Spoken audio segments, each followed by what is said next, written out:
Welcome you here onto the field at Reser Stadium following Oregon State's 24-13 loss to San Jose State. Publisher Brenden Slaughter here for BeaversEdge.com, joined by Beavers Edge writer Ryan Harlan. Well, coming to you guys with a very similar story, it feels like today, Ryan. It's almost kind of like deja vu. It's Groundhog Day, once again. For this team, this last month or so, obviously we'll be breaking everything down, and make sure to head on over to BeaversEdge.com as Ryan and I are going to dive deep into our takeaways today and really try to give a full, complete breakdown on this football team. But, just starting on the cuff, obviously, Oregon State came off the bye week. They were 4-4. They had 4 games remaining. Very winnable game against San Jose State today. They came in actually as a 3-point favorite. And once again, Ryan, like you said, Groundhog Day. I mean, we're going to be alluding to it, but this in different ways feels so reminiscent of what we've seen for the last month where, Oregon State hasn't won a game. And, so you go all the way back to that Colorado State game last time they got a win. And ever since then, there's just been issues upon issues and compounding issues in various ways, all 3 aspects of the game, really. But diving into today, Ryan, I mean, today was a weird game. And we prefaced that on the podcast this week. I mentioned, how is Oregon State going to be playing at 12:30 again? Because I think that time is it's early.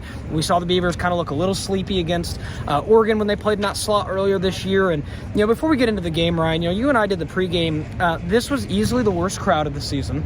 The atmosphere was just not really there today, and it really didn't seem like there was just a ton of energy, or even just, you know what I mean? Like when you see a team that should be as desperate as Oregon State is right now, you would think there would be a fire and kind of a fever that you could almost feel coming off the players into the crowd.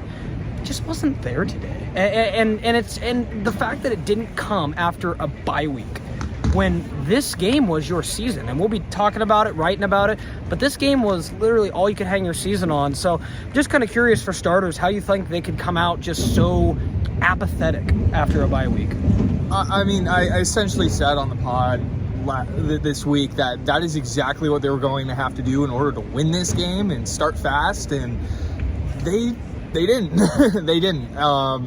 Plain and simple. That's kind of flat out. They didn't have that fire underneath that showed desperation, right, that they needed to win this game. I mean, San Jose State came into this game playing for bowl eligibility, and with the win this evening, they got that win, and that's what they were playing for, and it clearly showed.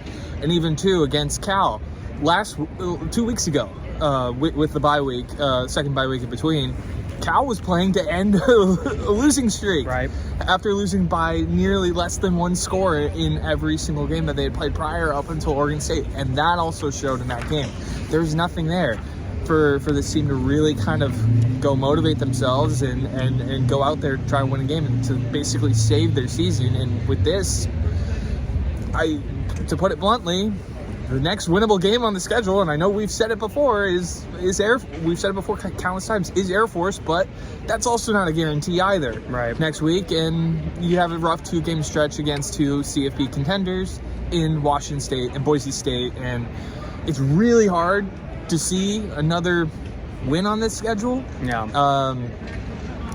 And if you don't have enough motivation, at least to try and salvage whatever you have left, you're not going to be playing for a bowl game anymore, but if you salvage what you have left, I think it's going to be really tough sledding for this team, and we may continue to see what we saw tonight. Go into the next 3 weeks. No, totally. And to your point, again, it was very simple. I mean, it was like, Oregon State needed to win the next 2 weeks to go to a bowl game, get 6-6, accounting for the fact that Washington State and Boise State are very good. And, going into this year, Ryan, we all talked about it. This was a year that, with how thin Oregon State was at certain positions, how they were rebuilding at certain positions, and just had very new coaches, they had to win the games that they were favored to win, because you knew there weren't going to be a whole lot of opportunities to win the games you weren't favored in, simply for the fact that you're in a rebuild. It's very interesting. It's almost like it was a dirty word. Jaden Robinson actually used it in the press conference. He's like, I've been a part of some rebuilds. And that was it. And you could tell the frustration was there, but it's almost like the Beavers were never truthful with themselves, Ryan, that this was supposed to be a rebuild. Now, that all being said, take away the injuries, some of the other things we've seen this year, I get it, so on and so forth. Maybe that plays out differently. But, I've seen fans that have been upset with the officiating, fans that have been upset with the play calling, coaches. I think there are just so many things that have gone wrong in this season. That's what we're going to be writing about at Beaver's Edge, is like how this just turned out to be the lost season for Oregon State. And, you know, you just looking at this game itself, I mean, they try to get a spark, right? They bring in Bengal Branson. You know, he is, you know, there were a lot of fans that were clamoring for that. We even saw that at Beaver's Edge. We put a poll out. The fans wanted Ben. And, you know, you put him out there, your numbers get better. I mean, you look at it, Ryan, he throws for almost 300 yards. And there were moments where the passing game was better. You know, got to highlight Trent Walker going over 100 yards first time in his career. Some decent moments. However, Ben Branson, 2 picks. The one at the end, not so consequential as the game was, you know, pretty much over. I don't want to say it was because there was still time on the clock, but it pretty much was. But that pick 6, eerily reminiscent to Giovanni McCoy's pick 6 against Nevada that just sealed the game, Ryan. I believe Oregon State was leading by 3 in this game when they threw the pick 6. We're trailing by 3 against Nevada when they threw the pick 6. But we talked about with Trent Bray, and I asked him, there's not a more deflating play in football, Ryan. I mean, maybe a safety, maybe, you know, punting out of the back of your own end zone or something along those lines. But 7, a pick 6, I mean, that's the pits. Yeah, I mean, essentially that's kind of where this game was won and lost. It was. And really, like, the thing is with quarterback play, even I know some fans too have clamored now for Jabari Johnson, freshman transfer from Mizzou, to step in, but if he hasn't shown enough as to the coaching staff as to warrant a look at the starting quarterback position, you just have to ride out this quarterback play. Like, and even too with McCoy, I don't know how much better he would have fared in this. He might have maybe had one less interception. Maybe, but it's hard to say. But really, in the end, it's a game of what ifs, and I just think with all the injuries, with all the schemes, the play calling, everything like that, and just the general inconsistencies in all 3 phases of the operation, from offense to defense to special teams, you likely weren't winning this game hands down. Like, you could play the what if game all you want, but if you can't stop Nick Nash, who is the best offensive target for San Jose State, and you're giving up nearly 400 passing yards to San Jose State's quarterback, you're simply just not winning if you can't stop the pass. The team that likes to pass the ball as much as they do. There has to be some semblance of pride too. I mean, Oregon State, we talked to Jaden Robinson in the post game, very disappointed with himself, and I understand why, because Oregon State had their best cover corner back today, Ryan. It's almost like they didn't, for the fact that Nick Nash, I mean, again, just a continuation of Cal and their passing game, and Ryan will be breaking that down, obviously, but we'll leave you guys with this. You know, obviously, after Oregon State takes the 13-10 lead, they go all the way down the field and, you know, kick a field goal and take that lead in the third quarter. They then get the ball back, and you go back to their first and goal play. They go 12 plays, 71 yards, Ryan, to get them into that first and goal situation. End up going for it on 4th down, don't get it. From there, you turn that ball over on downs. Pick 6 the very next drive. Turn the ball over on downs, the drive after that. Then Ben's pick to close it out. I mean, it's unfortunate, but this is the story we've seen. So, again, Ryan and I will be breaking this down a little bit more in our Beaver's Edge 5 takeaways story. Make sure to stay locked in to us these next couple weeks, as we'll obviously be covering Oregon State's final push.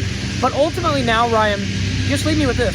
What are you looking forward to seeing now in these next couple weeks? There were a couple questions asked in the post game about just in general, like what you're fighting for now. And again, is it an impossibility for Oregon State to beat Air Force? No, not at all. But now you're asking for a miracle. It has to be against Washington State, because I don't want to put negativity for this team, but you're not beating Boise. No, it's not happening. I'd bet my bottom dollar on that one, folks. And so now you've asked yourself and put yourself in a position where if you don't want to go out with a losing season, you have to beat Washington State, an almost impossible position from what we've seen from this team this year. Yeah, it's a matter of what you're going to fight for at this point in time, and there is that. Also, too, like, defensively, I think we've seen the improvement in the run defense. It's now translating over improvement into the passing defense, because if you're not going to improve that, it's gonna be a long day against Washington State in 2 weeks, and how much they have talent-wise at the receiver position, and then just offensively being able to put together a consistent performance through 4 quarters. We haven't seen it.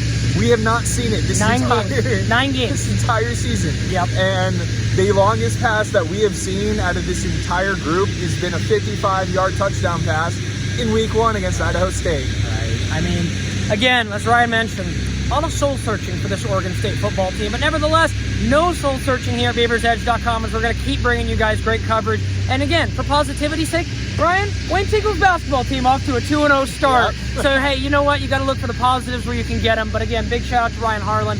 For all of us at BeaversEdge.com, make sure to check out our takeaways from today's matchup, as we'll be breaking it all down and looking at